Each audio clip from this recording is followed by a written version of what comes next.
Richard, it seems today, now hear me out for a second, that all you see is violence in movies and sex on TV. And I got a question for you. I wanted to know, where are those good old-fashioned values on which we used to rely? I can't answer that. I have never heard these lyrics in my life, AJ. What do you mean lyrics?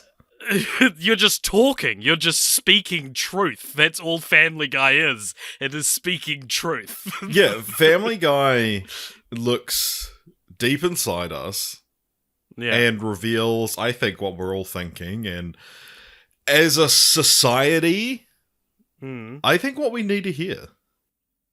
And what we need to hear is the bird is the word. I didn't want to sing it.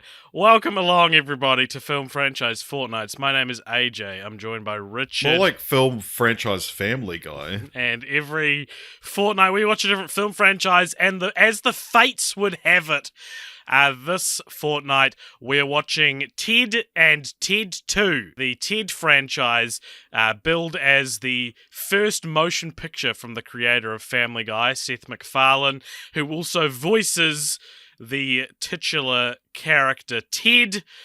Before we get into it, Richard, I think it's important to acknowledge a big part of our lives as friends and just as individuals together that I don't think was really introduced. As individuals together.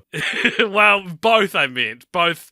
It affects us both as friends and as individuals, regardless of each other. Because about 2 years ago, maybe 3 years ago, how long ago was it? It would be 2 years ago. So about 2 years ago, you messaged me and you said, I'm going to get into Family Guy. I'm going to become a Family Guy guy. Yeah. And you did this at a pivotal turning point in, I think anyway, cultural or pop cultural perspective of shows like Family Guy. Well, specifically Family Guy and not really any other shows, which is, I feel I'm not like into American Dad or anything. No, yeah. I feel like that at about the same time you were like, I'm going to get into Family Guy, there was this growing meme on the internet of pretending Family Guy is still funny, right? I feel like this was all over the like post-ironic Zoomer internet at the time.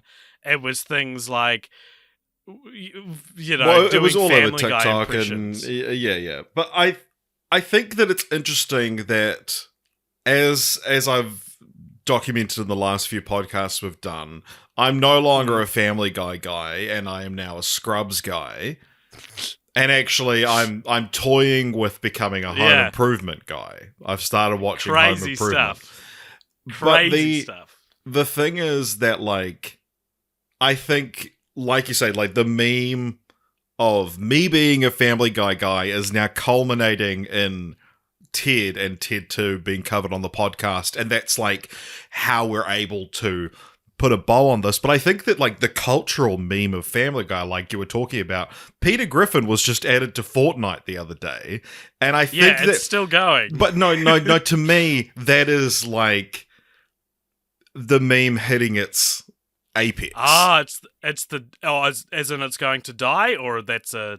Well, do you think it is a death knell for Peter Griffin to be added to Fortnite? No, I think it's kind of like the meme has broken its glass ceiling, and it's like, well, if we can get Peter Griffin added to Fortnite, let's move on to the next thing.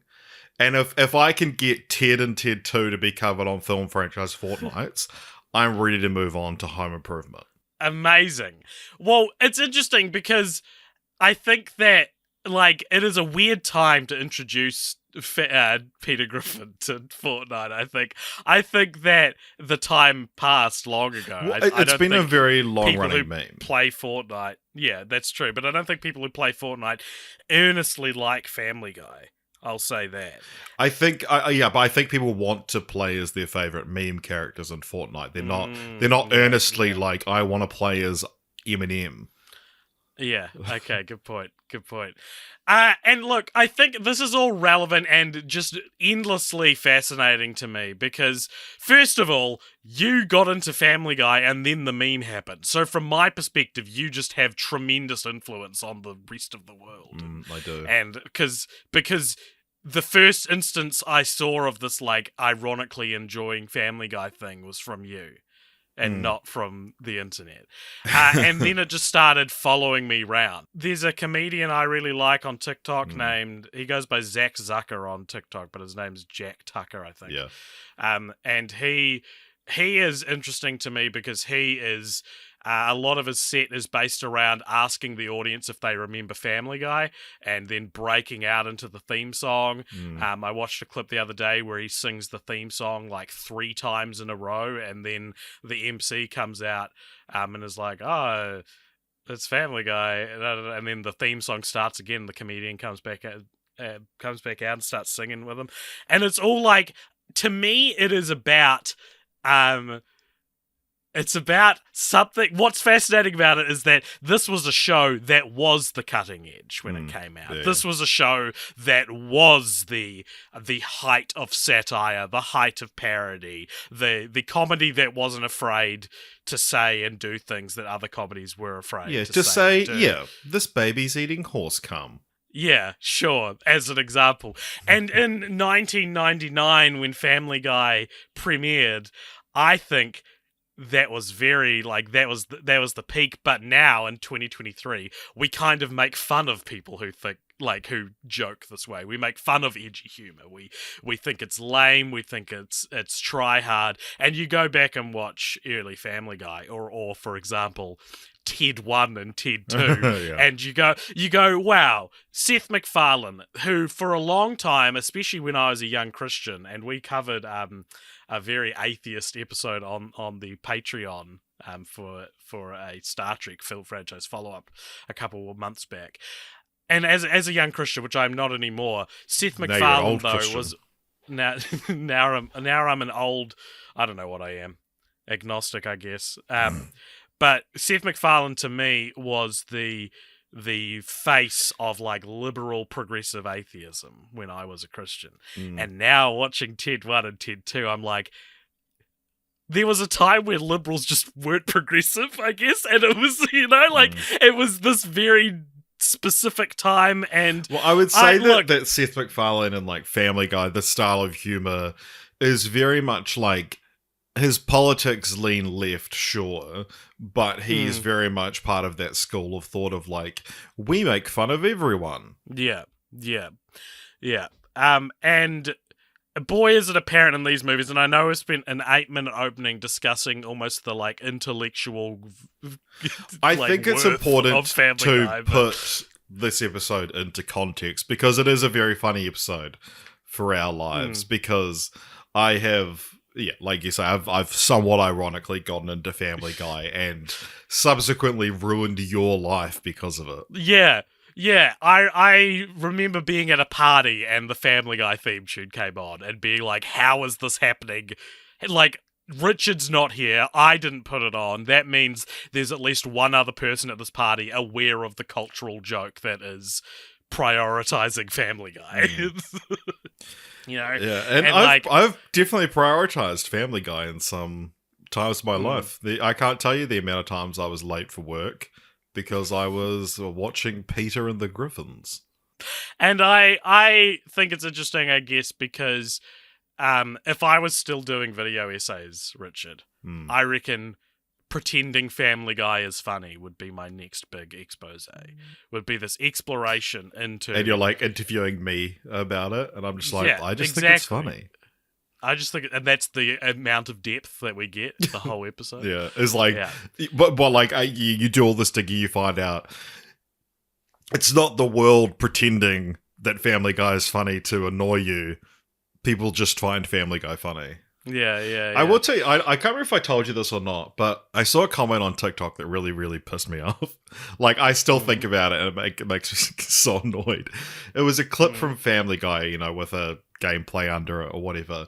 And it was I can't remember exactly. Of course. I can't remember exactly what scene it was, but it was some wacky adventure of the Griffins. And the comment just said, Family Guy is so unserious. And it's like, yeah, it's a comedy show. Like, but I think what gets at the heart of this is that when I was 10, I was allowed to watch The Simpsons all of a sudden and got very, very obsessed with The Simpsons. And then when I was 12, all bets were off. We were allowed to watch any adult animation, right? And so Family Guy from when I was 12 to when I was about 16 was probably my favorite show. And okay. I thought the first couple of seasons, even at the time when I was still watching it as a teenager, I knew that it had passed its heyday. But I remember feeling like the first couple of seasons, probably pre-cancellation, was the funniest show I'd ever seen. It was doing jokes I didn't think human minds were capable of. You watch that first episode of Family Guy, there are some incredible jokes in the first episode of Family Guy, and now it's like nowhere near as clever, I think, and it hasn't been for 15 years. But I guess, like, to me, what's all interesting about it is that this represents such a specific sense of humor, and I am so familiar with Seth MacFarlane's sense of humor now. And while I moved on from The Simpsons to Family Guy, I eventually moved back to The Simpsons as being my preferred adult animation. And I'm sure you will agree, Richard, that The Simpsons is insanely better written than at least modern Family Guy, I think. Yeah, absolutely. So yeah, I mean, I think that it's even as I became a Family guy, you can't take the like. I was raised. You can't take the Griffin out of the Peter. Yeah, I was raised on The Simpsons like a third parent, but any love I have for Family Guy, whether ironic or not, is it's using The Simpsons. It's The Simpsons is the bedrock on which it was built. And you talk about an orange juice with an apple base, but the apple base is The Simpsons. It's like 80%, yeah.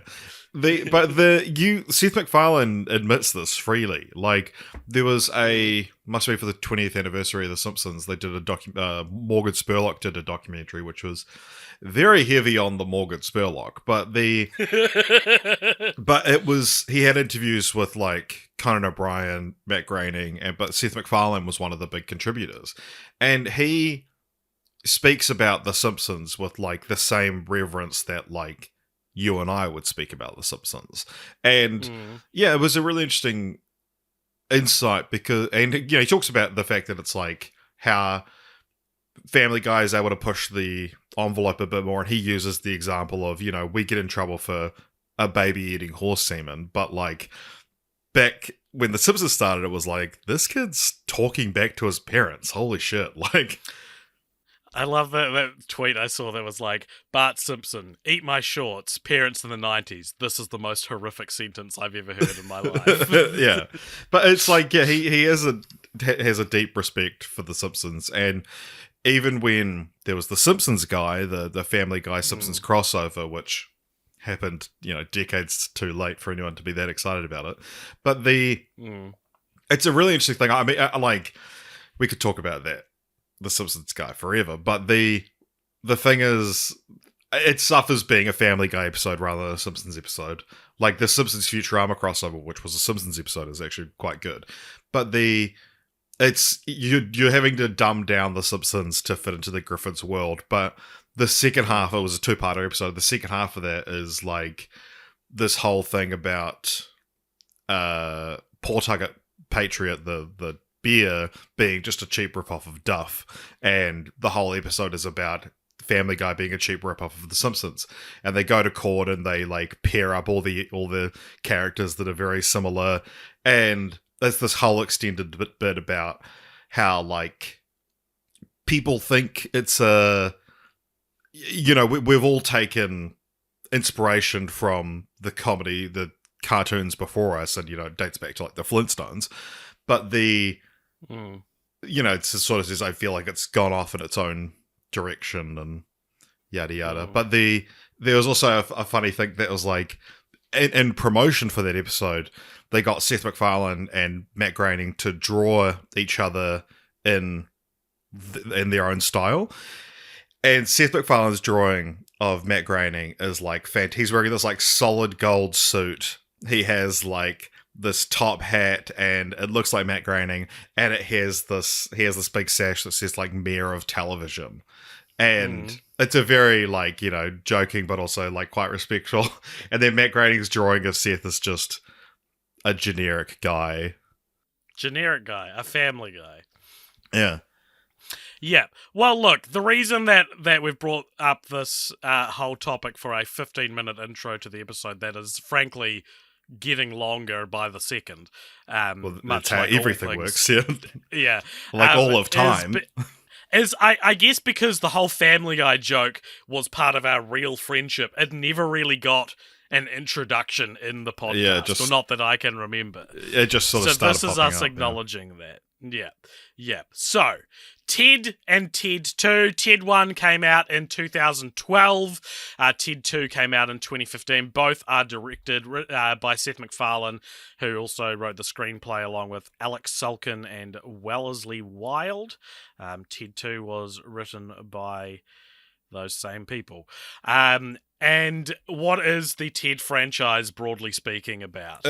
And I will say, and I hope that you're willing to put aside your hatred for these films for just a moment and agree with me on this, that the film Ted, and like the idea, has a fantastic premise.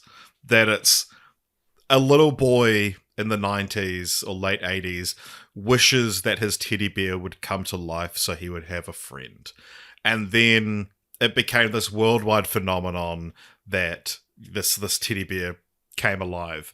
And then cut to present day, and he's now this dropkick of a human being, the human is, and still just has a teddy bear as his best friend. And now they talk like adults. And a lot of the comedy, at least in the first film, is derived from the fact that, like, this is a teddy bear acting like a person. And then a lot of the drama in the second film is around the fact that the teddy bear acts like a person. It's not just that he acts like a person. He's a stoner. He's a menace to society. He's a sex pest. Like all these lovable, charming things that Seth MacFarlane likes to put on likes to play, likes to get in the voice acting booth and play. So it's the series along with Seth MacFarlane also stars Mark Wahlberg as the main human best friend. John Bennett. John Bennett. Both films also star Giovanni Ribisi as Donnie, who's like the villain. Mila Kunis is in the first one, and Amanda Seyfried is in the second one, and Joel McHale is in the first one. And Morgan Freeman is in the second one, and that's the trade-off, I guess. That's what I'm anyway, so, the first film, it started its life. Guess how this idea started its life, Richard? It was an idea of Seth MacFarlane's.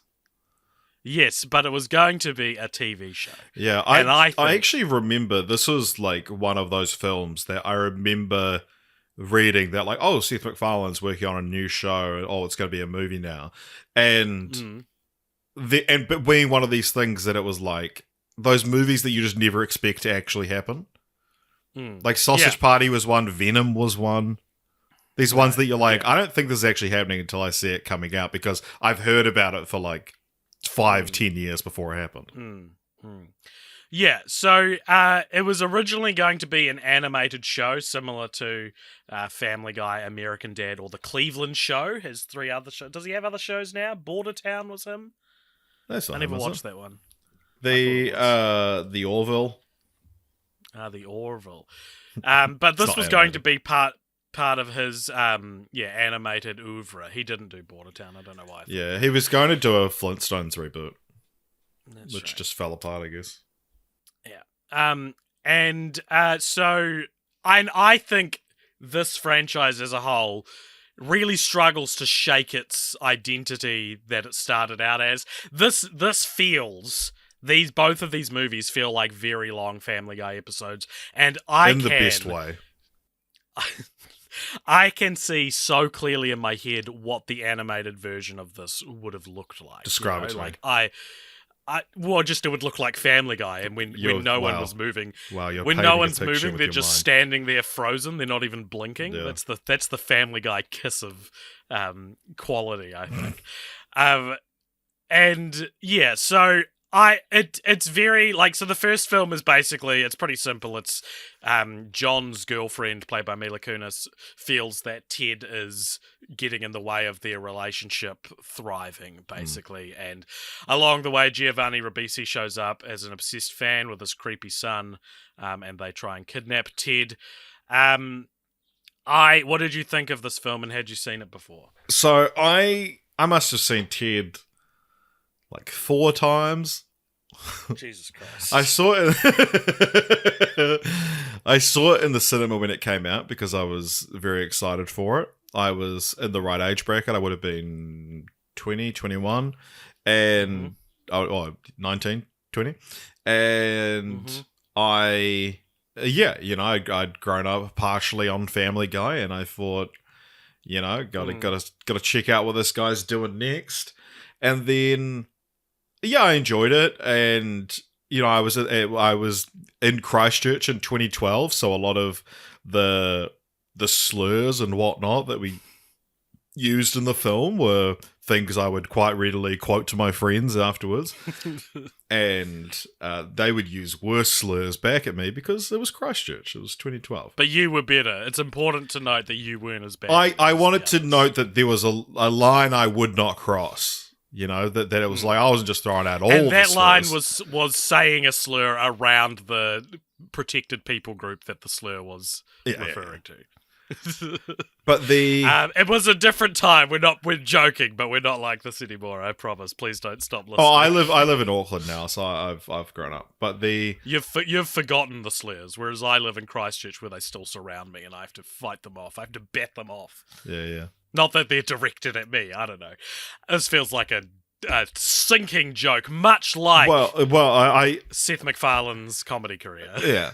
So I guess I'll tell a story now, but I watched it at some point in the last 10 years since it came out. I don't remember when. Maybe when Ted 2 came out, I watched both. But when I was in Leeds recently in England with our friend of the podcast, Carlisle, and my partner, Jess, we'd been staying in Sheffield where Carlisle lives. I hope that's not doxing him too much. But we stayed there, and then I went to England for a Busted concert, which was happening in Leeds. So we spent 2 nights in Leeds. The concert was on a Sunday night, and we had this Airbnb for the Saturday and Sunday. And we got to our Airbnb, and we got it just because it was like slept 3 people and it was a reasonable price. And then we got there and we were like, this place is fucking amazing. It was such a nice Airbnb. And so we had this plan to we'll go get some dinner, go grab some drinks and yada yada. But then we were like, we shouldn't waste this nice Airbnb. Like, let's just spend Saturday night and get a good rest before the concert tomorrow, kind of thing. And so we went out and we were wandering around. We went to a sex store, which is spelled CEX, and they sell like secondhand electronics. Okay. British people, you know what I'm talking about. But we went to this CEX store, and in the bottom level of it, so the top is like a pawn shop sort of thing, but with like a pawn shop mixed with a sex store. A pawn shop in a sex store? But like refurbished electronics, gaming consoles, shit like that. But downstairs was like wall-to-wall DVDs, like insane amount. And so like half of this thing was just £1 DVDs. And the place we were staying had a DVD player, so we were like, let's have like a movie marathon tonight. And so what we did was we went around the £1 wall and we each picked out like 5 movies, and then we were each able to like veto one of each other's choices. So we're like whittling them down, and then we were going to like make our perfect marathon for the night.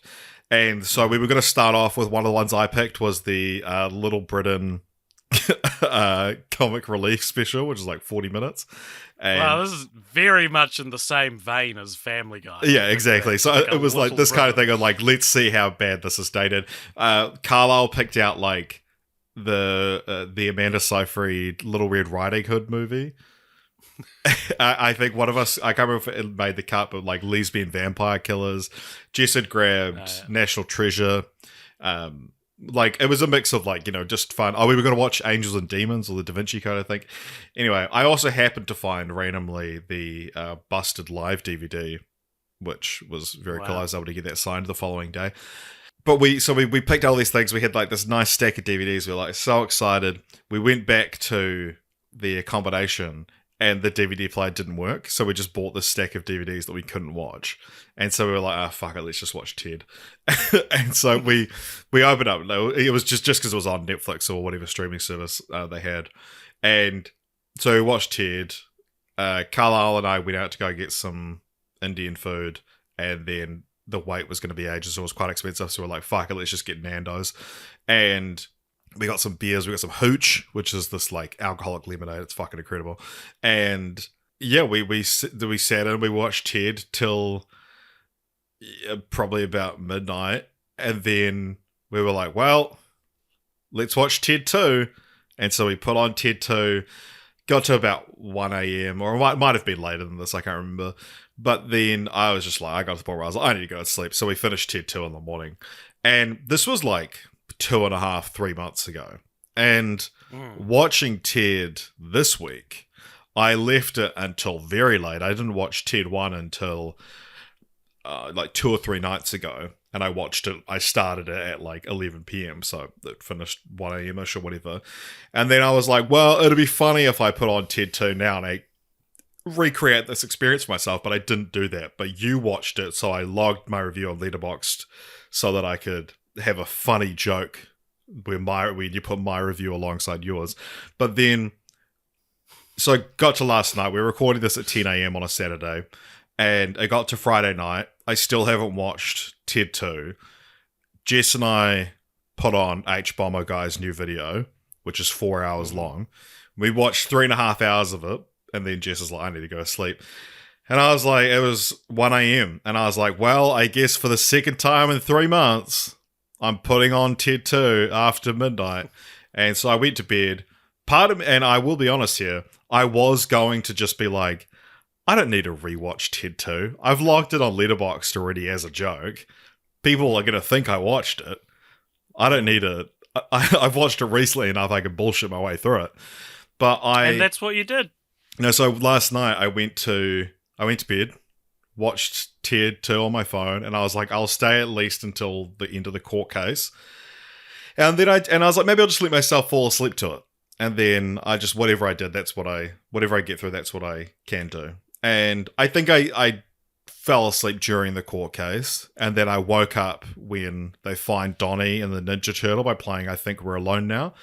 But then this morning I woke up and it was like 8 o'clock, and I was like, I've got time to finish Ted 2. So I watched the rest of Ted 2 this morning in bed on my phone. We're really getting down to the wire with film franchise Fortnights. Exactly, but AJ, so I just want you to know, I did watch the films for the franchise, which was never in question. Okay. Well, it wasn't until you brought up that it might be in question. Yeah? Yeah. Well, I don't have anywhere near as interesting of a story. I saw Ted 1 in cinemas when it came out, and I hadn't seen Ted 2. That's my story with Ted. You haven't seen Ted 2 until now? No. Interesting. And watching them for this, man, I just hated these movies. I think that Seth MacFarlane, his comedy style, like I said before, I'm so aware of it now because of how big of an influence it's been in my teenage life and my adult life, for better or worse.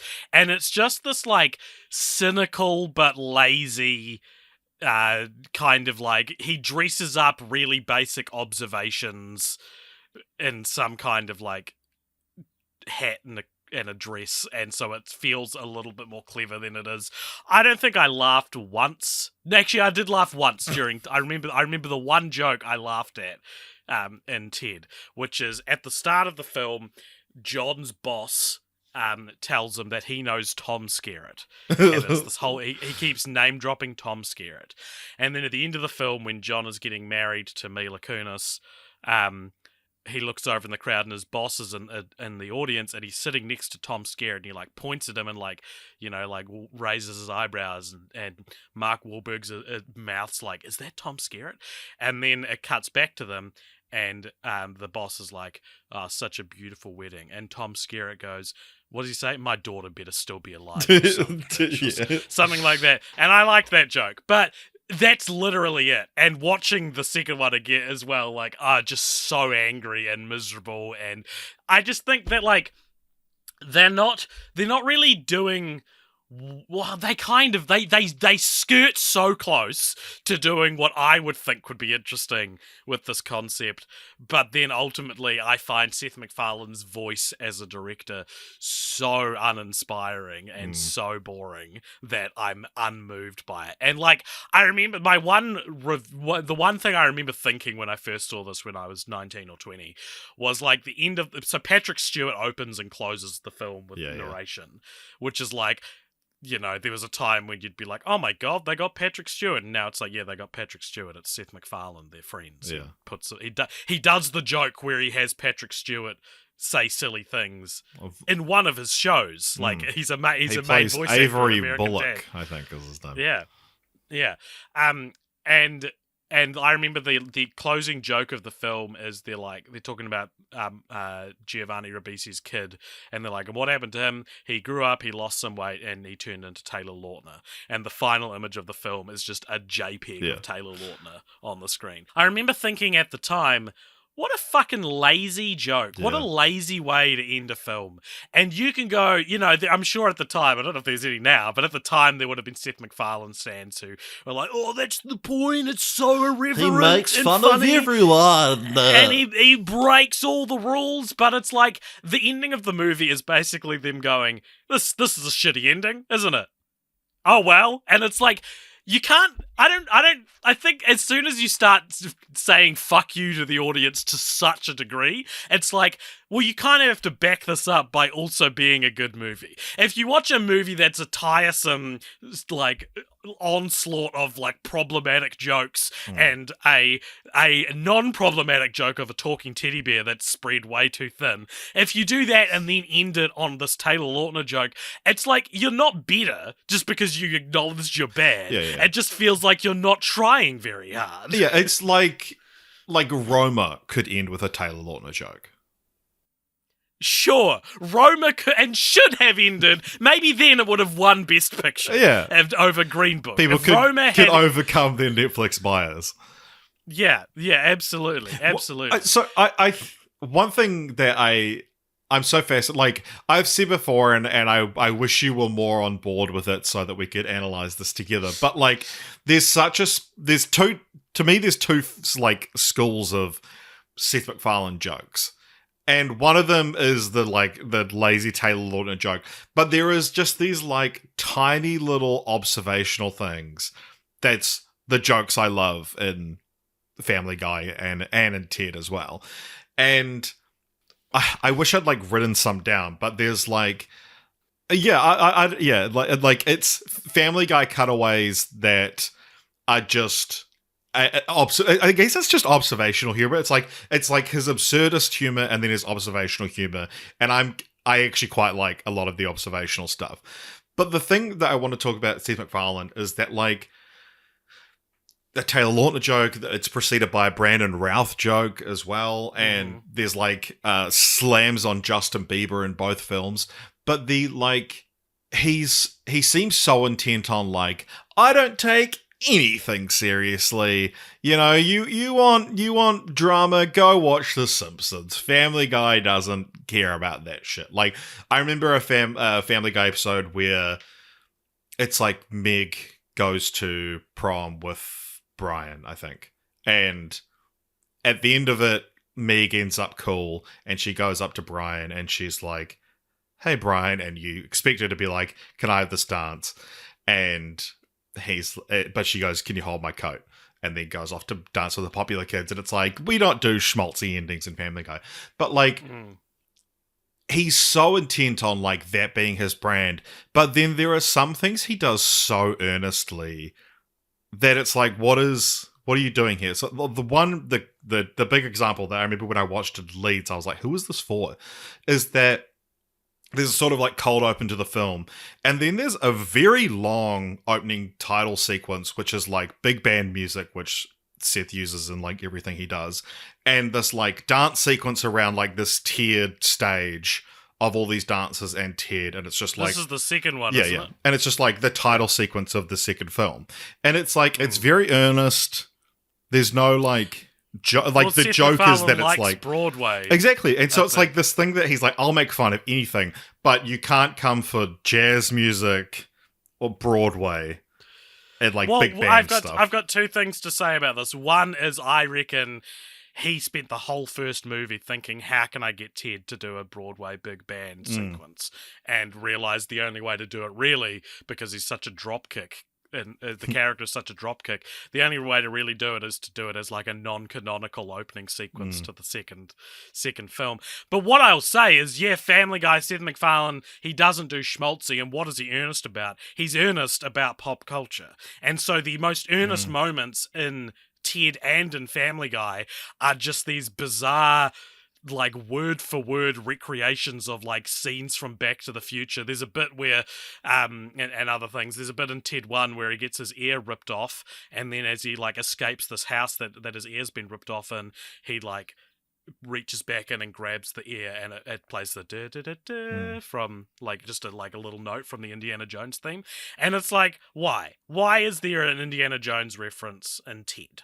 And it's because that's his language. That's Seth MacFarlane's language, is he knows pop culture, and that's what he... Maybe that's why I like it. I'm a pop culture guy. That's what he cares about the most, and that's where the most, like, earnest shit comes from. There's a whole thing in this that Laurie, who's Mila Kunis's character, Laurie and John, the song they heard on their first date was the Octopussy theme song or something. All Time High. Which traditionally Barbara Broccoli of the Bond estate does not let people use Bond songs in their movies, but Seth MacFarlane wrote to her specifically talking about how it was his mother's favourite song, and so she relented. Barbara Broccoli broke her no using Bond songs in other movies rule for Ted 2012. That's and great. Boy does it pay off. Also weirdly, Ted was nominated for an Academy Award, which I didn't know. Best original song. For Best Original Song for a song that, listeners, I do not remember being in the film, which is pretty nuts for me. Like, I feel like I would, when you see it nominated for Best Original Song for other unlikely Oscar contenders, often I go, oh, right, for that song. I saw this and I was like, what song is in Ted that gets nominated it's in for an Oscar? Like, I think that's maybe you're showing your ignorance a little bit of that category at the Oscars, but I think that it's... Well, I'd rather show my ignorance of that than, like, sensitivity to minorities, which is what Seth MacFarlane routinely shows us. But no, it's quite common that it's just like, it's a credit song, or, you know, you get... Because Norah Jones is in the film, and she performs the song, but it's like... Yeah, all the time. You look at those at Best Original Song, and it's always just a song that plays over the credits. Unless it's from a musical. Best Original Song, 2013 would have been? 85th Academy Awards, yeah. Do you want me to just tell you? Skyfall one. Yeah. Yeah, you're not gonna... Sorry, Ted, but Skyfall's gonna have your bet for that, I reckon. Ironically, another Bond song, so there we go. Yeah. All comes back. You might have noticed something interesting at the start of Ted, Richard, which is that the Universal logo plays. And that's interesting for anyone who has the just depth of knowledge about Family Guy as we do, is that Family Guy, very famously a Fox production, And why, I guess your question would be, Richard, that you're asking me, and I'm not setting it up for you to ask, this is purely your inquisitory nature. Why was Ted not produced by Fox or 20th Century Fox? Why did it go to Universal?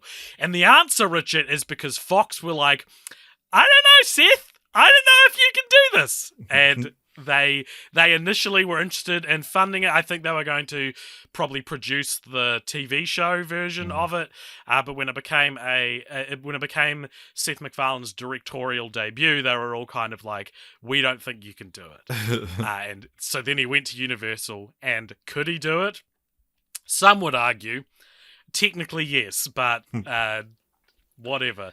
It's fascinating. Seth MacFarlane as a director, that he made these two films, and in the middle of them he made A Million Ways to Die in the West, and just hasn't really dabbled in it again. True. Yeah. That it seemed like this is sorry libs, this is comedy now. You know. Yeah. We've got a new voice in comedy, and he doesn't care what you think. And turns out he did care what you think, and the critical flop that was because I think Ted did reasonably well, but it's like the second highest grossing R-rated comedy. Yeah, I was about to say, isn't that crazy? But second highest grossing. It's not that crazy, I don't think. But the Hangover 2 it would be. I don't think 3 did very well. Part 2, correct. But yeah, that so this film did quite well, and then Million Ways to Die in the West and Ted 2 both didn't do very well, and it's like, you feel good, Family Guy fans? Right now, Seth MacFarlane is at home crying like a little girl. Is that funny to you? It's a Simpsons joke. Nice. So do you know what Ted has on Rotten Tomatoes? I would guess 69. Which I don't know about you, but I reckon that is the funniest number I've ever heard in my life. I bet he wears that as a badge of pride, 69% on Rotten Tomatoes. Does it have 69% on Rotten Tomatoes? It does. Oh, really? I think I just assumed you look up these things before we record. No, I just because it was a funny number, and it's also about what I would expect it to be just fresh, but that's really funny. I honestly had no idea. Sure, whatever. You're just amazing at guessing. You know what, Richard? You may be incredible at guessing Rotten Tomatoes scores, but so what? What does that mean for the world? This is you've put this on me that I should be proud of this, you know? Right. You're like, I don't even care, so I can guess one number out of 100. I'm genuinely surprised at that. Well, I'm not that surprised. It makes sense that it would have 69%, but yeah, that was well. Let's test this out then. Let's forget Rotten Tomatoes. I'm thinking of a number between 1 and 100. What is it? 69. Oh my god, it was. So this did all right. I mean, financially it did really well. Critically, it did whatever. I think Roger Ebert called it the best comedy script of the year. What is it? Do you have the audience score? I can look it up. Oh, no, I do actually have it. It has 73% audience score. Ted 2 has a 45% audience score. No, sorry, a 45% critic score and a 50% audience score. I would have guessed about 45 for the record. Well, we'll never know. I took that away from you. But yeah, look, it's a movie that I didn't think it's a very surprising movie. I remember in 2012 the most surprising part of it is when Ted says, "Oh, I don't sound that much like." I wanted to ask you about that joke. What do you think of that joke? I mean, in 2012, I thought it was quite cutting, but in 2023, I'm like, this is par for the course, done. Yeah. This is you just made fun of the fact that you can't do that much. You couldn't create a new voice for Ted. You had to just do the Peter Griffin voice. In defense of Seth MacFarlane, I think he's a very talented voice actor. I think if you were to put all the different hats he wears in order of talent, he's a very talented singer as well, actually. But singing and voice acting, it's as much as you want to shit on Seth MacFarlane, he's very good at both of those things. Yeah. But he, Well, but yeah, he also does. I've got plenty else I can shit on him for, so we can move on to. But some other he also stuff does like. in the film. There's a bit where they're at the aquarium and they're voicing all the different fish, and one of them is just blatantly Stewie. Yeah. But I feel that felt like more like an Easter egg for fans, you know, like. But the very famous character, that everyone can identify. I think that he's the Ted voice. I remember when it was revealed, it was like, oh, he's literally just doing Peter Griffin. But it is distinct from Peter Griffin, like. It is. It's Seth MacFarlane doing a Boston accent. Yeah. But what it reveals is how close his voice just is to Peter Griffin when he does a Boston accent. I think that's more what it is. Yeah, it's interesting because I think it's like I would need to go through and watch like scenes back to back. But there's like, especially at the start of the second one, there's like a scene where Ted and his wife are fighting, and Ted has a wife in the second one, by the way. Yeah, it's a lot closer to his natural, like to Brian the dog, essentially. Yeah, there are certain scenes where it's very Peter Griffin, and there are certain scenes where it's very Brian. Yeah, but I agree. Yeah, and I also I don't know, like, sure, he's a talented voice actor, but you could almost argue it's going to waste on shit like this, I think. And then when he did A Million Ways to Die in the West, which I haven't seen, it was very like, I don't know if you're a live action dude, man. Like, he's got a very strange look to him, I think, in real life, which I think he's a handsome man. You think he's handsome? Yeah. I don't know. I think he's got doll eyes. Yeah, no, I think he's a good looking dude. But Million Ways to Die in the West, I always say, like, when people, there was a couple of films that came out around the same time that I say the same things about, and they are A Million Ways to Die in the West and Zoolander 2, which are like, if you say, oh, like, did you enjoy it? The answer is yes. You go, oh, it was a good movie. Not by a fucking mile. Like, terrible movies. I was just in the exact right mood for both of them at the time I saw them. I remember going to see A Million Ways to Die. I've never experienced this. A Million Ways to Die in the West, I was like, every time we recognize something as a joke, let's just laugh at it anyway and see if that can trigger enjoyment in us. And it did. Right. And yeah, I'm sorry, AJ. Yeah. I'm sorry, AJ, but I still kind of think Family Guy's fun. To finish off our conversation about Ted 1, I'm going to send you a bunch of screenshots of a segment we like to do on the show called Dumb IMDb Trivia. Nice. I'm going to send you 5 pieces of dumb IMDb trivia. So I went on the IMDb page for Ted, and these are user-submitted pieces of trivia in the trivia section, which I think are dumb. So I've sent them to you on Facebook now. What I want you to do is open the first one. Yeah.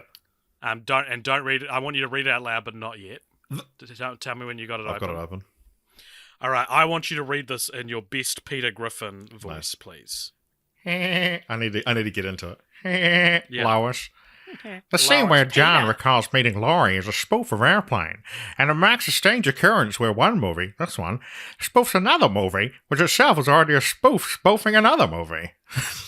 I had it for a moment. So what this trivia is saying is that there's a scene where it shows John meeting Laurie, and it's a parody of the scene from Airplane where the main characters meet in like a club, which itself was a parody of Saturday Night Fever. And I thought this was a dumb piece of IMDb trivia because, first of all, isn't it just a scene that's a parody of Saturday Night Fever then? Is it not skipping Airplane? And also, this piece of trivia is missing that Airplane itself is a parody of that old movie, whatever that old movie was called. All right, next one. I want you to do a Mark Wahlberg impression for this next one. I was hoping you would give me the opportunity because I love doing Mark Wahlberg impressions. Ted and John fighting each other in John's hotel room is a parody of the infamous fights in Family Guy between Peter Griffin and his arch enemy, Ernie the Giant Chicken. I thought this was a dumb piece of IMDb trivia because, first of all, whoever's writing this trivia is flying fast and loose with the term parody, I think, based on this one and the last one we just read. But, like, the fight scene that they have, that Ted and John have, where he, like, ends up whipping him on the bare butt with, like, a TV antenna. I don't know if it's a parody of Peter fighting the giant chicken. I think it's very derivative of Peter fighting the giant chicken. I think be two things about Peter and Ernie. One is like Peter... To be a parody of that, I think that you need to up the stakes a lot more than just fighting in a hotel room. The point, the joke of those fights in Family Guy, and if you haven't seen it, it's like...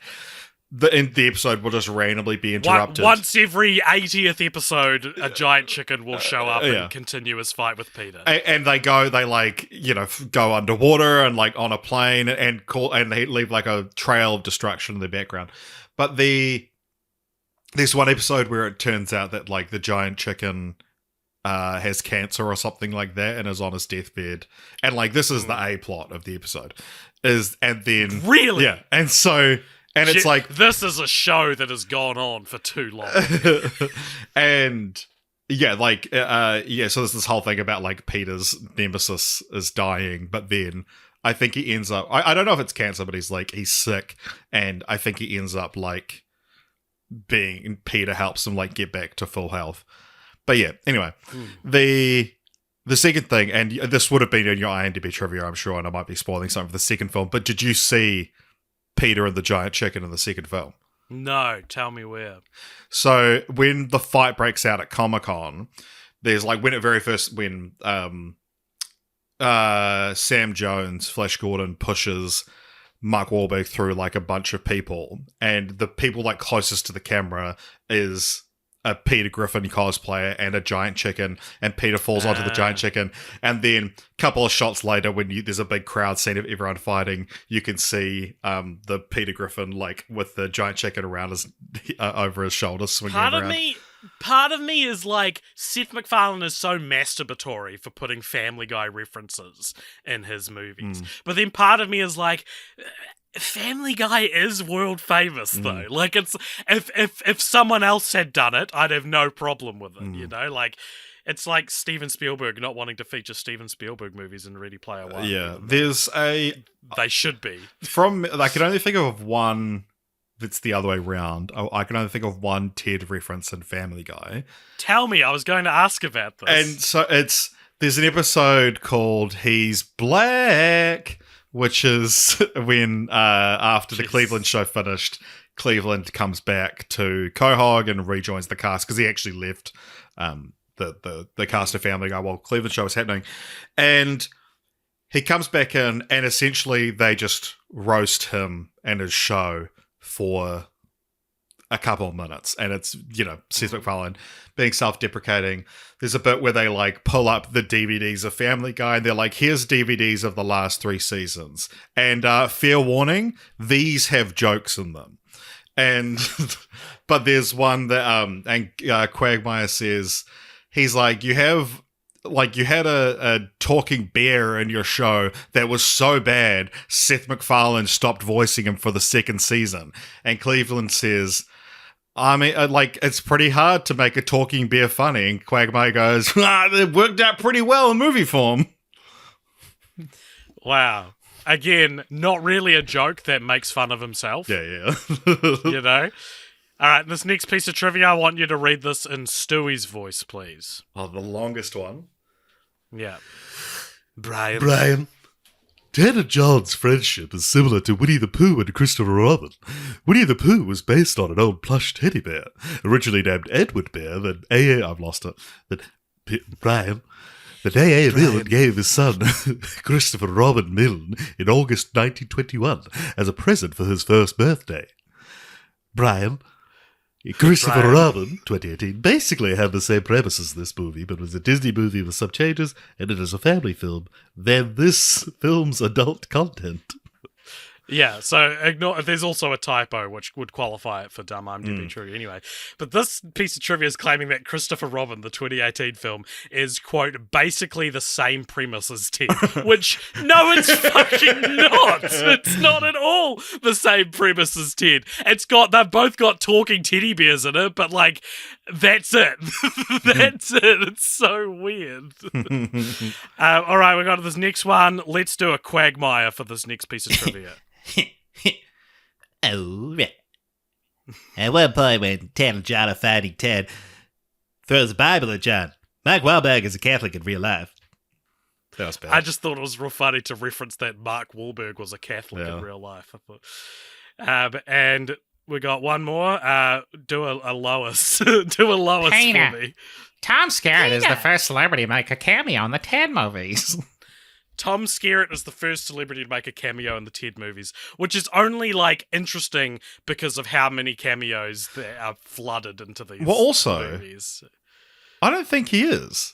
Yeah, is he? Yeah, no, exactly. because he first appears, like, he's referenced earlier on, but he only appears at the end of the film. Post Ryan Reynolds. No, you see a photo. You see a photo of him. Yeah, that's not a cameo. Otherwise, you would say Brandon Routh has a cameo at the end. Also, I would also say that surely there's another cameo before Tom Skerritt's photo. Surely. And also, who gives a shit who the first celebrity cameo is in the movie? Yeah, I'm sorry. I'm not calling the photo a cameo. Okay. AJ, I actually think that's fucking stupid if you think that. But his appearance at the end comes after Ryan Reynolds makes an appearance. It comes after who else is Sam Jones, although he's more of like an actual role, I guess. But yeah, Ted Danson's in it. Yep. I want to end our discussion on the first film with a Letterboxd review that I found from Dakota Joaquin. It's a 4-star film, and it says, "Hey Letterboxd, giving this glorious work of art a 2.9 average rating doesn't make you cool, nor intelligent, nor prestigious, nor cinematically informed. It makes you ostentatiously obnoxious and conspicuously pretentious. I'm very disappointed in your behaviour. Do better." Now, that is 735 likes. Now, it's very funny to call something pretentious and using terms like cinematically informed, ostentatiously obnoxious, and conspicuously pretentious. I think those are pretty conspicuously pretentious phrases to use. Yeah. But also, and I'm not just saying this because I work for Letterboxd, but like, if you think... First of all, if you think that Letterboxd is doing anything to the ratings when it's just an aggregate of what the average rating is, you're insane. You are further insane if you think we're going out into the back end of the like Letterboxd system for Ted. Yeah. We're not doing it. If we were going to cheat, it wouldn't be for this. It wouldn't be for Ted. So shut up, Dakota. One final thing on the first film. Do you know about Neil deGrasse Tyson's contribution to the film? He mapped the stars or something? So there was like a famous thing for the Titanic re-release in 2012 for the 15th anniversary, that Neil deGrasse Tyson had been like, that's actually the bit where there's a shot at the end of the film where Kate Winslet is lying on the bed frame and which it's not a door, it's a headboard of a bed, and she looks up at the sky and there's just a shot of the stars. And he's like, that's actually not what the stars would have looked like over that part Very cool. And he kept on going on about this. So for the re-release, James Cameron was like, all right, what would the fucking stars have looked like? Send them to me. And so he gave him this updated star map. And so in post-2012, the sky has been adjusted for what it actually would have looked like over that part of the ocean on that night. Which is like, it's an interesting thing, especially with Titanic, because it's like James Cameron is so meticulous that this thing that seems like it's easy to look up. But anyway, so Seth MacFarlane heard about this, and he's friends with with Neil deGrasse Tyson. They did the Cosmos show, to the remake of Cosmos, the reboot, I guess, together. And yeah, he was like, I need to know. He messaged him or called him, was like, I need to know what the sky would have looked like over Boston in on this night and on Christmas 19 whatever, and 10 minutes later he sent him back like what it should have looked like. And so yeah, that was his thing. Part of the press tour was like going around being like, so yeah, Ted is actually in some ways more historically accurate than Titanic. Very cool. Thank you, Seth. All right, Richard, what's Ted 2 about? Let's get this over with. So Ted 2, stylized as Ted 2, is a 2015 American fantasy comedy film. I think we would all agree. Now, so this one is John and Laurie have gotten divorced, and he's struggling to get back in the game. And I'm sure you have this, but like the behind the scenes reason is Mila Kunis was pregnant. I think, is that right? I didn't see that, but possibly. Yeah, they just changed the story, and it's a Mamma Mia 2 situation. they made the creative decision to not include Mila Kunis in the film, I believe. Yeah. But anyway, it does slap of Mila Kunis was unable to return. Yeah, I'm pretty sure she was pregnant. She's gone, and this film is about Ted and Tammy Lynn, who got married at the end of the last film.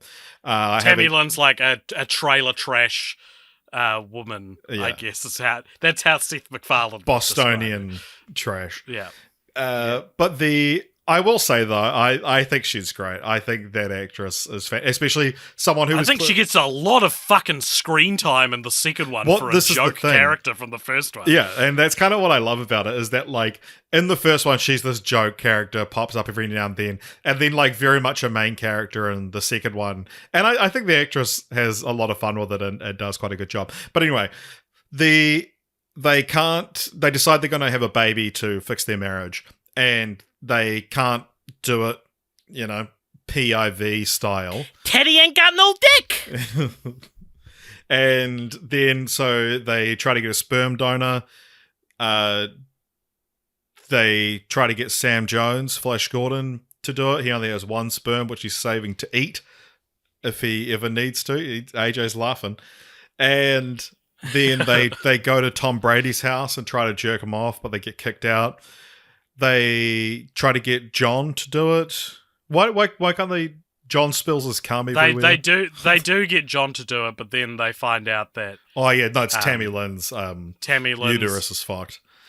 Yeah. But then so they decide they're going to adopt, and when they file for adoption, they realize that the government doesn't recognize Ted as a person, and so he can't.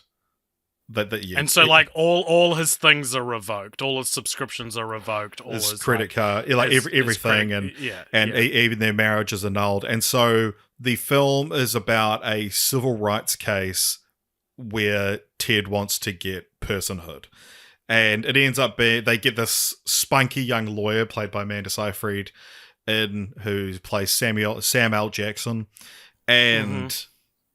Which is like, I get the joke, but also this means with Sam Jones, you've got two characters with the same name in the film. Yeah, but they end up losing the case. But then there's, as a last ditch effort, they go to the greatest civil rights lawyer in the country, Patrick Meighan, who's played by Morgan Freeman, and he turns down their case and says, you haven't made enough of a contribution to society. And then when John Bennett sacrifices himself to save Ted, he realizes, wow, you have... Which happens at Comic-Con at the hands of Giovanni Ribisi, whose character returns, and I'm like, why is this character back, man? He's like Donnie, man. I don't think Donnie needed to be in the second one. I don't think you can make a Ted film without Donnie. I'm sorry. What's the name of the actor that plays the Hasbro CEO? John Carroll Lynch. What's that, guys? John Carroll Lynch should have just been that character. I love that guy, man. I think he's a more interesting actor and should have just been that character. Giovanni Ribisi and John Carroll Lynch are both two actors that have an Oscar in them, I reckon. Yeah, absolutely. Yeah, but and then they end up winning the case with the help of Morgan Freeman's character. Yeah, and again, Seth AJ, MacFarlane, I'm sorry, I you're gonna hate me saying this, but I want you to agree with me. Great premise for a second Ted film. Sure, we'll get to this. But I do think it is insane that Seth MacFarlane wrote lines for Morgan Freeman, where Morgan Freeman compares the Emancipation Proclamation and like the Black Civil Rights Movement to this fictional case of a talking teddy bear. Like, there's this whole thing in the movie where they're like, you know, it's only 20 years later that we can see human rights issues often. Like, it's you know, it's at the time people fighting against certain people's getting personhood can seem like valid, but then 20 years later we look back and see that it was backwards and crazy that this person or this person didn't have rights. And it's like, these are all wonderful things to talk about, but in the context of this, it's fucking offensive. It's crazy to be like, yeah, and that's why my swearing teddy bear should get to be a person, you know? Like, I think it's so white to make this story. It's so white to find a way to make civil rights. Seth MacFarlane made a movie where he is a civil rights victim. And I think that Ted should have been voiced by a black actor. I'm glad we brought this up. Ted should have been voiced by a black actor. Who would you have cast? The guy that plays Cleveland. I don't know. Who's in the first film? He plays a newscaster. Mike Henry. Wow, Mike Henry. But he's white Mike Henry, they call him. Yeah, but Cleveland is voiced by a black guy now. But just to be clear, they paid the reparations. Yeah. But I don't know. I mean, like... Also, Morgan Freeman does... The only time that Morgan Freeman shares the screen with the animated teddy bear is when it's the back of Morgan Freeman's head. So I reckon Morgan Freeman never was on set at the same time as everyone else. Ted. As Ted, at least. At least as Ted. Well, an interesting thing about this movie, and to actually give it credit, I think that the film does quite a good job of like putting Ted into the scenes. And it was actually like Seth MacFarlane was directing in a motion capture suit and would be like off screen doing live recording the voice. He was actually the voice that you hear in the film is what he recorded on set. And then, yeah, it would be like there was a live playback monitor of like a previs Ted based on his motion capture that Mark Wahlberg was able to directly act with. And so I think Mark Wahlberg does a pretty good job of acting opposite this bear as well. Like, it's a very interesting role for Mark Wahlberg, but I think... You know what? That'll be my concession. I think this is an interesting role for Mark Wahlberg, and I think he does a pretty good job with the comedy. There's, especially like in the second film, there's a lot more examples of like, because he's not being mature and having a girlfriend, I guess, but he's like, where he goes along with like the fantasy of Ted a bit more, like with like superstitions and shit that he fully buys into. One thing that I was ready to hate in this film that I actually thought wasn't that bad. Here we go. Here's me going into my Ted praise era. Yeah, right. Turns out that's the biggest twist, is I actually loved these. Yeah. So I'd never seen these, but I knew that Mila Kunis didn't return. And I always think it sucks in a sequel where the first film was all about this relationship between these two characters, and then the second one, they're like, oh, they got a divorce or whatever. I remember, to me, one of the biggest offenders is Kick-Ass 2. It's like all of Kick-Ass is about him trying to like woo this girl, and then in the second one she just cheats on him because they didn't want her in the story, and I just feel like it completely like undercuts the film. And so I was ready to be like, the whole fucking first film is about him trying to become the boyfriend that Laurie needs him to be, and now she's just gone from the film. But I don't know, they go, yeah, he's a flawed character and he fucked up, and it's kind of interesting and like, I wonder if more focus should have been on the Mark Wahlberg character in Ted 2. I don't know, like, it's, yeah. What did you think of that? The worst part of the film. I think this film goes on for so long. It gets to the point where you think it's about to end and Morgan Freeman's not even in it yet.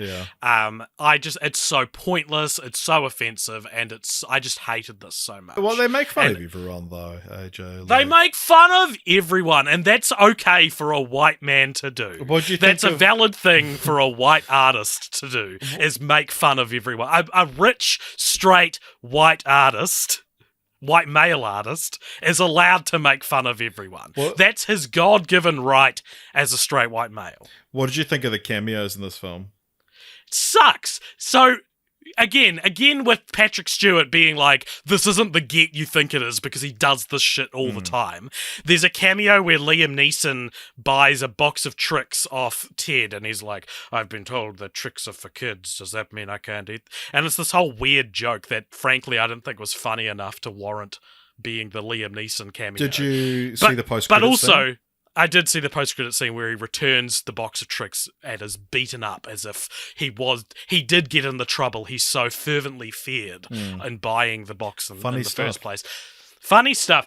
I just think it's the same thing with Patrick Stewart, where Liam Neeson does this shit all the time now. You're not surprising me by getting Oscar Schindler in Ted 2. I think because though it's like, that's because he does this anyway. A Million Ways to Die in the West and Ted 2. Yeah, it's because of Seth MacFarlane. He has diluted the prestige. Well, and he's going to do some a of these Naked actors. Gun reboot, which if you want more information, you can check out my TikTok. But because do you know about how he's the bad guy in A Million Ways to Die in the West, Liam Neeson is, and there's like an old Family Guy clip that he's like, oh, this is like Liam Neeson playing a cowboy, and it's Liam Neeson doing an Irish accent playing a cowboy, and the joke is that he like always does his Irish accent. And then Seth MacFarlane calls him up years later and says, hey, I'm doing this Western comedy, I want you to be in it. And he was like, the only condition is that I have to do my Irish accent. And so to like get Seth back in for his joke, he was like, I'm going to do this in an Irish accent. And so, they became friends after that, I guess. And because, now Seth is executive producing a Naked Gun reboot starring him. But there's also... Starring a brand-diluted Liam Neeson, I think. He's not the same Liam Neeson. He's too old for this shit, frankly. But you have, like, Jay Leno in the film. Mm-hmm. What do you think of that cameo? He exits a bathroom after reportedly having gay sex. It's always interesting, I think, it's always in Seth MacFarlane stuff, where like actors will come in and play themselves in a role that's not only like pretty like it doesn't paint them in a good light. It also like finds the main thing that you would think these actors' PR people would not want them to be making jokes about, and gets them to make a joke. Like Tom Brady's in this film, and there's a bit where Ted's like, I don't think you cheated or something like that. And it's like, you can say that around Tom Brady. You can get Tom Brady's people to sign off on a Tom Brady as a cheater joke in your movie. That's crazy. I reckon you couldn't get Richie McCaw to sign off on that. No, but the biggest, I actually think the craziest example of this was when Hillary Clinton was on Between Two Ferns, and it ends with Zach Galifianakis being like, all right, so how do I reach you? Do I email you? Because she deleted all it's like for someone who doesn't know too much, maybe that's like, oh, they actually acknowledged the emails. It's like, okay, do you know what the emails were? They're like covering fucking war crimes. You're telling me that the Democratic PR were like, yeah, that's fine, we can make a joke about the innocent lives that Hillary Clinton is responsible for murdering. I like in that interview because he does this whole bit about how she was like secretary, and so being like Obama's secretary, like an office secretary. And he's like, how does Obama like his coffee? Like himself? Weak?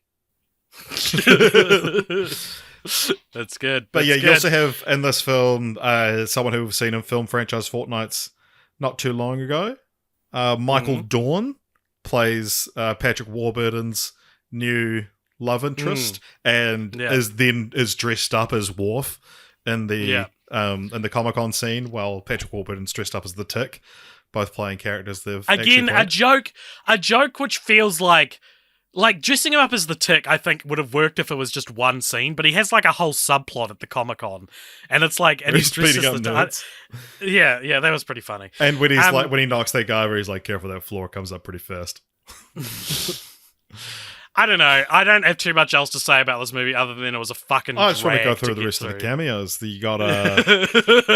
You got Jimmy Kimmel. He was funny. You got what did you think of the SNL parody?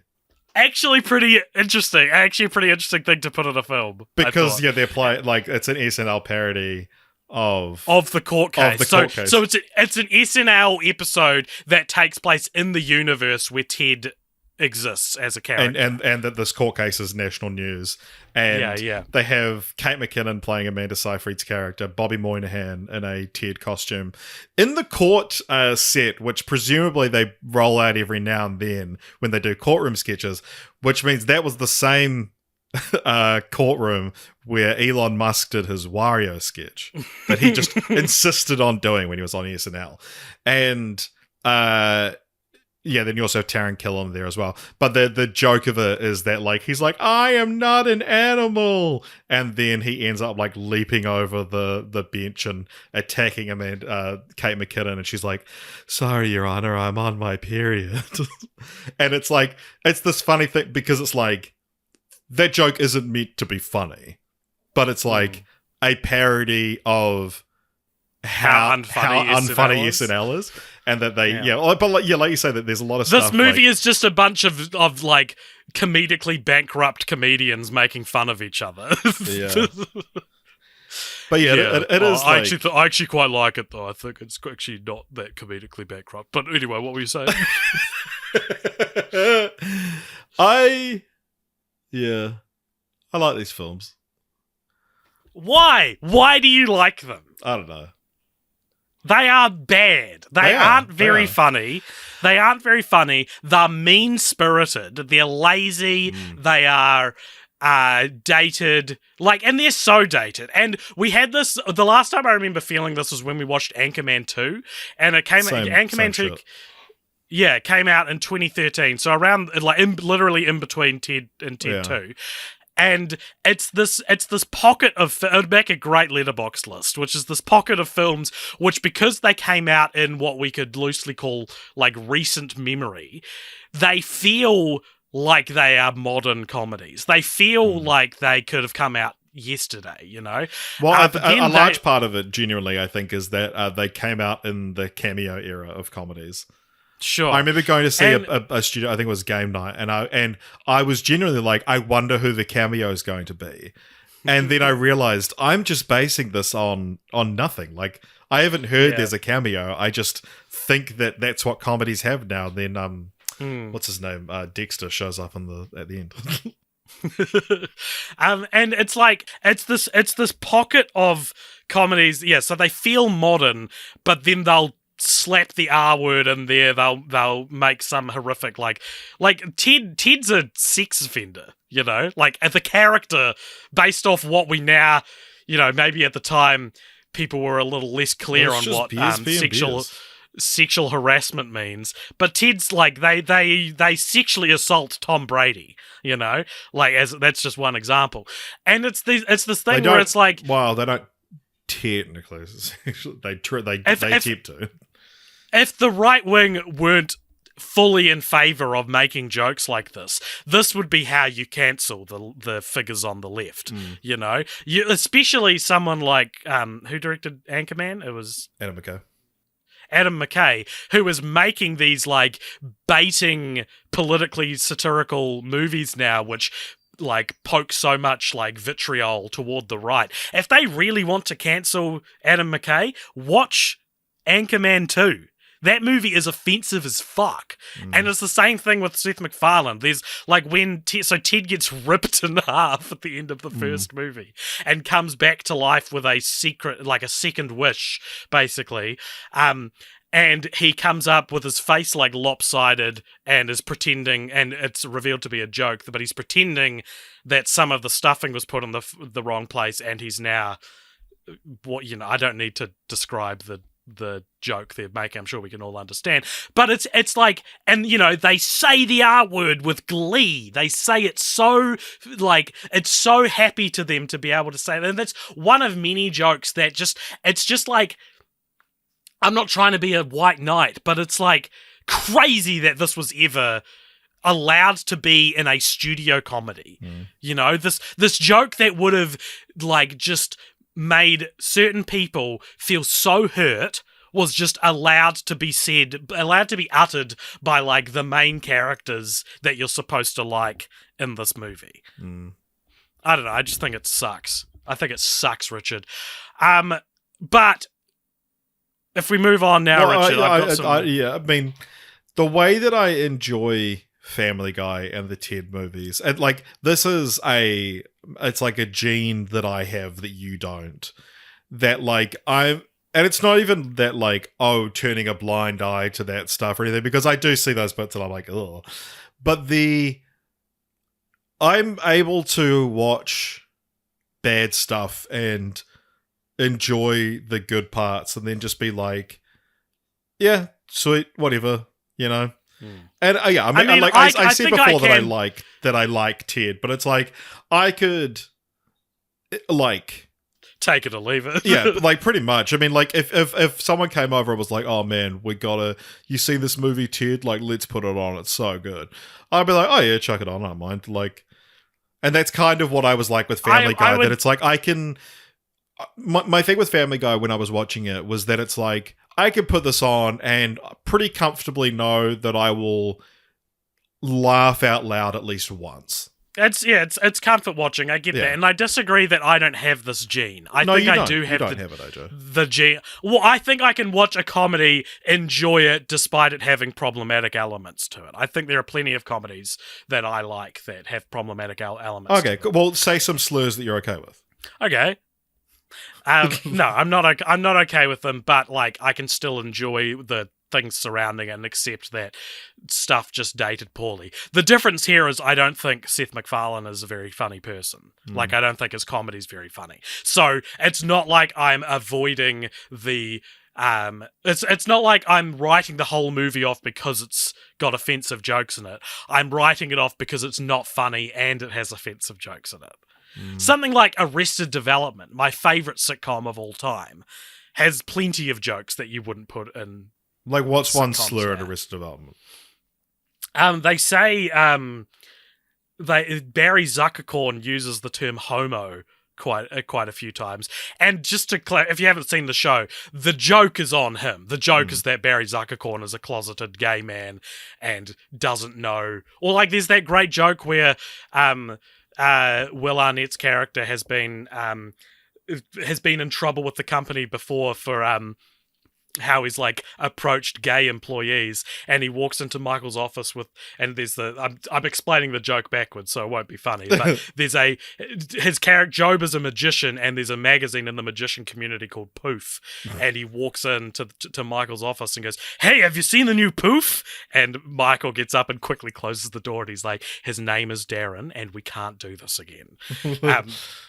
You know, so like this stuff where that was just an example of like, that's an example where like, yeah, there's a sacrifice here where the language is kind of problematic, but the joke. Well, the thing is that who was the joke on? Exactly. And Family Guy and Seth MacFarlane. The joke is on everyone. No, it's not. It's on the wrong people. It's on the people you shouldn't this is be interesting, though, because joking about when you have a position of privilege in society like Seth MacFarlane. Because you really like South Park, though. No, I don't. I stopped watching South Park because of this. When you went woke.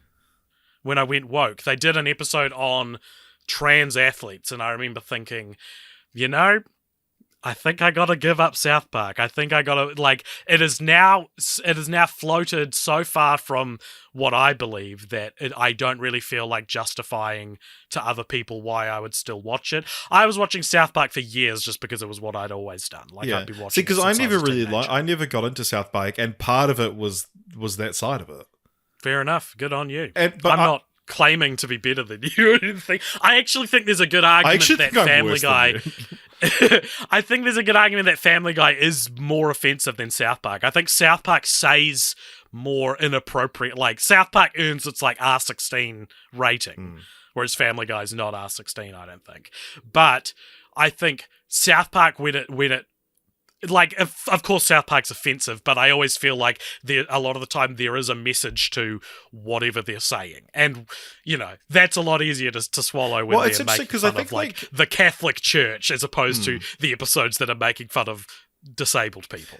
I think it's similar to like that in this sort of, just in the last few years especially, this like reevaluation of a lot of this media and like can you accept, oh, it's a different time, can you accept, no, the comedy here is exposing this, yada yada, that like South Park and the other one would be like Robert Downey Jr. in blackface and Tropic Thunder are the two that are sort of getting a pass. Like Tropic Thunder is brought up every now and then. Well, actually, no. Always Sunny in Philadelphia, I would say, true. even more than South Park gets a pass. They were doing blackface in like 2019.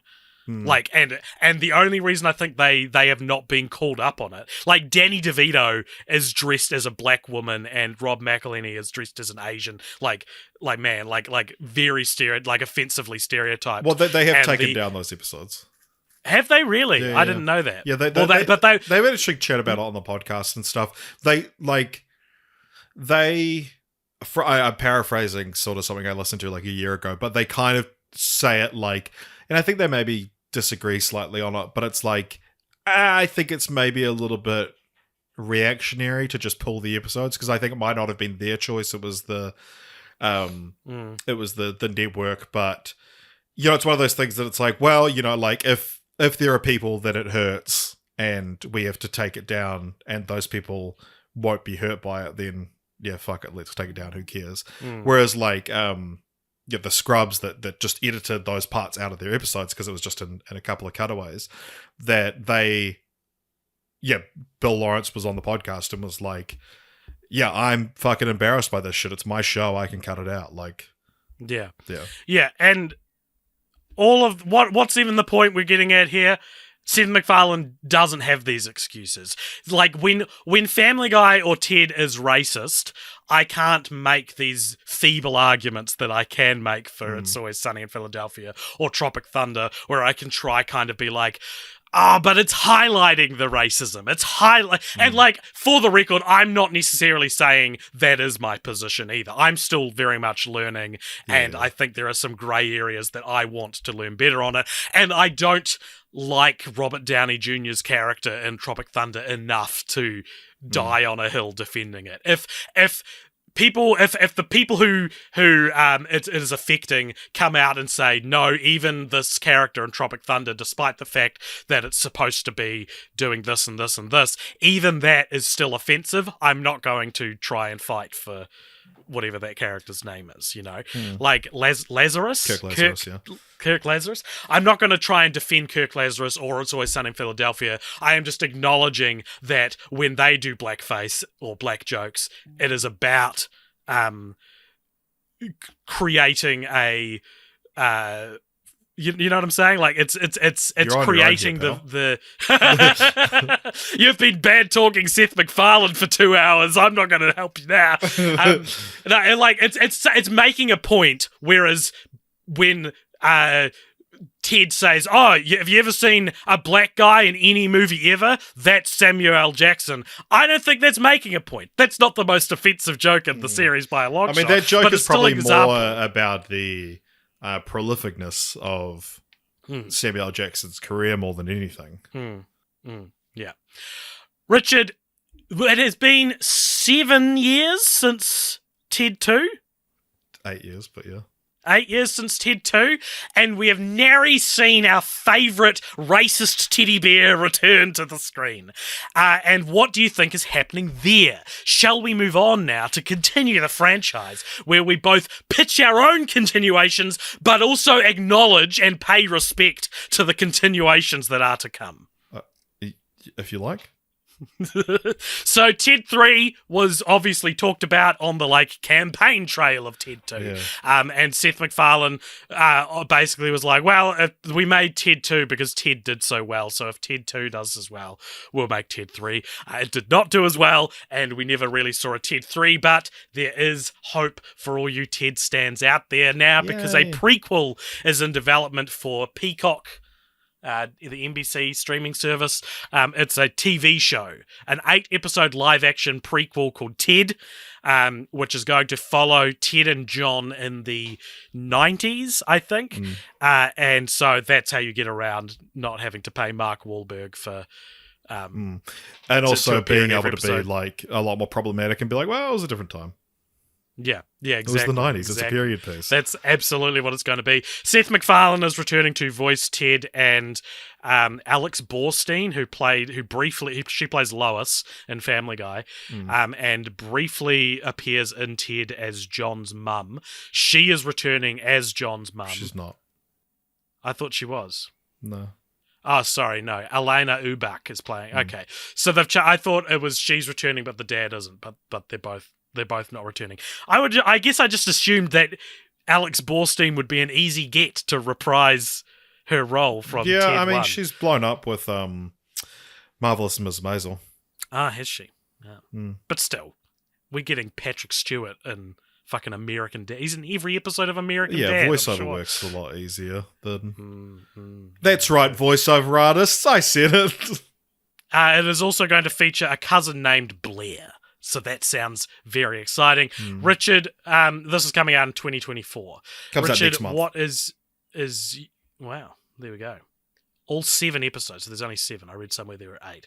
Anyway, who gives a shit? We'll probably have to watch this for film franchise follow-ups. I'm going to watch it anyway. It's actually kind of a perfect film franchise follow-ups, I think. Yeah. So Ted, more Ted is on the horizon.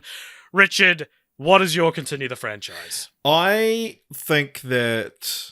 So, treating this like an actual trilogy, I think, and I was thinking about this yesterday, and it's like, because Ted 2 is about, like, his status as a person, that I think that Ted 3 would need to go back to his creation. I'm picturing maybe like a, probably incorporating what's going to be in some of this TV series, but like a Godfather 2 sort of thing, where it's about like, why did this wish come true? And it'll be about Ted sort of having that existential crisis of like, millions of kids probably make wishes like this. Why is it been me that has become sentient?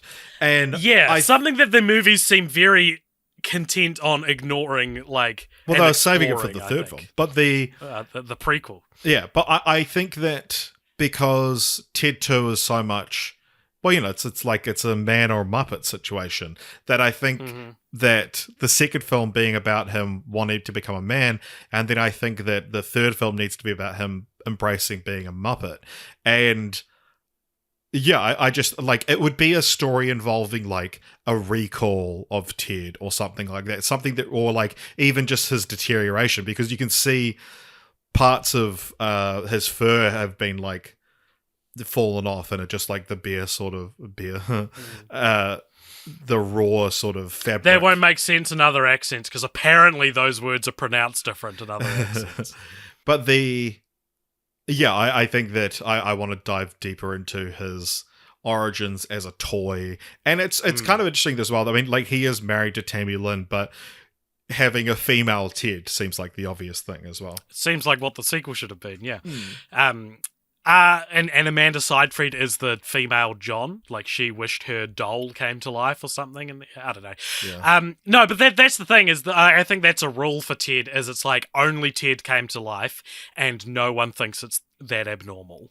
No, I mean, he was a worldwide star. I do, like, one joke that this would be, I would have in it so much more, is when people are like, where do I know you from? Are you that teddy bear that came to life? And he's like, yeah, that's me. I love that kind of joke. But I guess it's like if you saw, so let's say Ted is comparable to someone like Warwick Davis, right? Okay.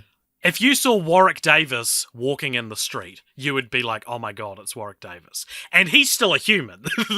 Ted's an alive, soft toy, and he's walking the streets, and people aren't even glancing down at him. Well, I mean, it's I kind of fine. think it's. Listen, I'm not criticizing. It's a creative decision to make the world of the film work. I'm fine. I also think that it's like that kind of thing is similar to when they first announced Jurassic World, that they were like, the idea we're going for with this is that it's like dinosaurs have been real for a while.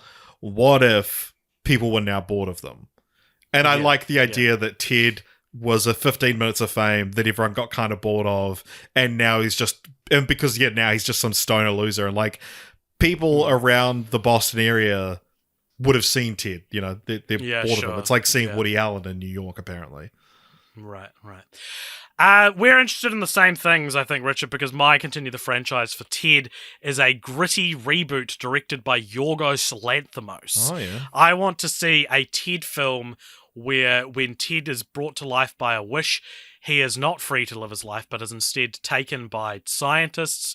But it's not like a gross, like they dissect him kind of thing. It's all very sensitive, and they just want to find out what the science behind it is. So the aim is to like keep him alive, because he's just a child at this point. This is in the 80s when he's a little boy. And it's about working out how that works. And I want to take Seth MacFarlane's like comedic premise here further and be like, okay, so it's the only like existing piece of magic that exists in the world. Let's actually see what that looks like at the time, and then 20 years later, you know, like I want to take it a step more grounded where like, you know, as I was saying, like in Ted, if he's walking through the streets, no one even looks down at him. I want it to be, if he's walking through the streets, people are still quite spooked by this. It's still like quite a strange thing to see, even all these years later.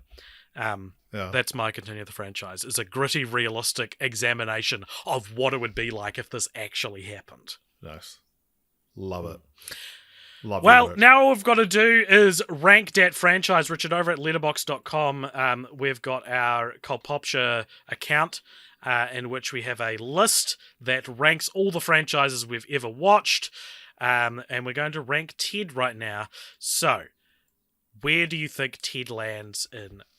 It's number one. That's what you're going to say. This is our 189th franchise. What's number 69? Number 69 has got to be too high for this, surely. I'm passing franchises as we speak that I think it's... Happy Feet is number 69. Better than Happy Feet. Okay, is it better than Men in Black? No. Okay, it's 69. Right. Done.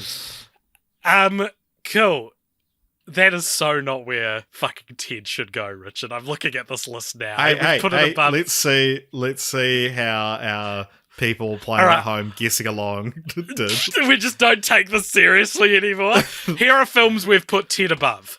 Or the franchise we put Ted above. Happy Feet, National Treasure, Bill and Ted. A pretty good trilogy. We're saying Ted, two bad movies, is better than the Bill and Ted movies. Frozen, Airplane. We could have put it next to the movie it's parodying. Yep. Yeah, no, it's better than Airplane. Too late. All right, everybody. Thank you for listening to our very broad discussion of Ted, Seth MacFarlane, and Familius Gaius. We are going to be back in 2 weeks with a Christmassy franchise that we're about to find out what it is. And what day will that podcast be releasing? On Christmas Day itself. We didn't mention this. Ted actually opens with a Christmas scene. Yeah. So it's like... Yeah, we happen to land Christmas franchise. Christmas franchise. Yeah, it's this is what counts for us as a Christmas franchise. And yeah, there's the possibility as well, I believe, that we actually will record that episode in person. There is a possibility. Good point. So Which that is going to be that AJ will edit it because oh fuck, real! I don't have time to edit it. Can you bring a laptop down? I don't have a laptop. Oh fuck! I thought my editing days were over. They're only just begun. My friend. If you want to check, I believe our next franchise has been selected by our Patreon this fortnight. So, Richard, if you want to go to the Patreon and get that ready, I'll just let people know that if they liked this podcast, then they should follow us on all the places. We're on Twitter, we're on Instagram, any place you can think of, we're probably there. You can jump in our Discord where you can come and chat to us about like why you think Ted is a comedic masterpiece and why I'm wrong and why those offensive jokes maybe aren't that offensive. Maybe people need to grow a thicker skin and stop being such snowflakes, Richard. That's what I believe. Come do that. You can also donate to our Patreon, patreon.com/cultpopture, where we're getting our next franchise from. Richard, the votes are in. What are we looking at for the next 2 weeks? So there's a very interesting thing happened here where the second place is every adaptation of The Grinch Who Stole Christmas. Which is not a franchise. We got to have sequels. We do not recognize that as a franchise. But the number one, there was a lot of movement in the last 2 weeks since this was posted. Certain franchises went up, certain franchises went down. It's a free market economy. But the Liberals, franchise get used to that it. went up and up and up and stayed up Mm. is one that I'll say it, not that interested in. But it's the Vacation franchise, also known as the National Lampoon's Vacation franchise, which consists of 5 theatrical films and 1 direct-to-video spin-off. That's not as many as I thought. Yeah, neither. They're playing Christmas Vacation at near me soon. When is that?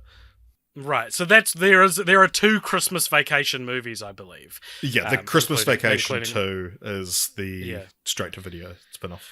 An interesting franchise to watch, and probably, I reckon, outside of Die Hard and Home Alone, the last franchise we have, which is like definitively Yeah. a big recognized Christmas entry, I think. So lap it up, everyone, because it's going to be the last truly Christmas franchise I think we maybe will ever do. Yeah. If I this watch is not the including first Netflix 2 series and things like that. before Thursday, maybe I'll go see Christmas Vacation in the cinema. I've seen Christmas Vacation. I haven't seen the others. Yes. Cool. So that is coming up at you guys next week. Stay tuned after this music ends for the post-credit scene. But yeah, fucking lucky there's a Family Guy. Fucking laugh and cry because we did a Seth MacFarlane franchise. The joke has been completed. I say we put it to bed. I say we stop making Family Guy jokes from now on. What's Richard, what do you think? what's a Zach Braff franchise we can do? Unfortunately, they never made a Chicken Little 2. Which I was he actually was listening going to a podcast last night where Zach Braff himself was lamenting the lack of a Chicken Little 2. If you watch his Kickstarter video for Wish You Were Here, he claims that it's a spiritual sequel to Garden State. Yeah, so true. ridiculous. I guess he's in Oz the Great and Powerful. Yeah, but is that a franchise or is Oz a public domain muddied Yeah, that's situation? true. It's a spiritual sequel to The Wizard of Oz. Yeah, let's not invite discussions about whether or not The Wizard of Oz is a franchise because it's a very messy one.